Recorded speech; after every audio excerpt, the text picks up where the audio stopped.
নগদীরগ্রাম চাঁদপুর জিপির অন্তর্গত কাবুগঞ্জ বাজারের নিলাম প্রক্রিয়া সম্পন্ন হলো আজ।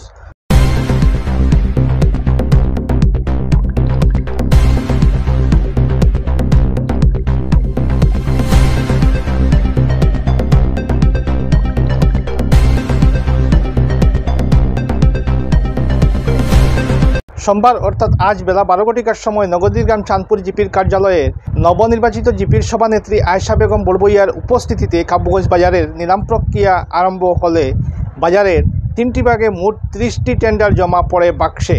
পরবর্তীতে বাছাই প্রক্রিয়ায় সবজি বাজারের 8টি টেন্ডারের মধ্যে 4টি টেন্ডার, মাছ বাজারের 10টি টেন্ডারের মধ্যে 6টি টেন্ডার এবং সাধারণ বাজারের 12টি টেন্ডারের মধ্যে 8টি টেন্ডারকে বাতিল করা হয়। এতে 30টি টেন্ডারের মধ্যে সর্বমোট 12টি টেন্ডারকে ধার্য করা হয়েছে। আগামীকাল ধার্য করা 12টি টেন্ডারের মাধ্যমে সর্বশ্রেষ্ঠ 3 জন টেন্ডারকারীকে কাবুগঞ্জ বাজার সমঝে দেওয়া হবে বলে জানিয়েছেন নগদীরগ্রাম চাঁদপুর জিপির সভানেত্রী আয়েশা বেগম বড়বইয়া। সংবাদ এখনকার মতো এখানে ফিরছি, পরবর্তী আপডেট নিয়ে চোখ রাখুন আমাদের পর্দায়।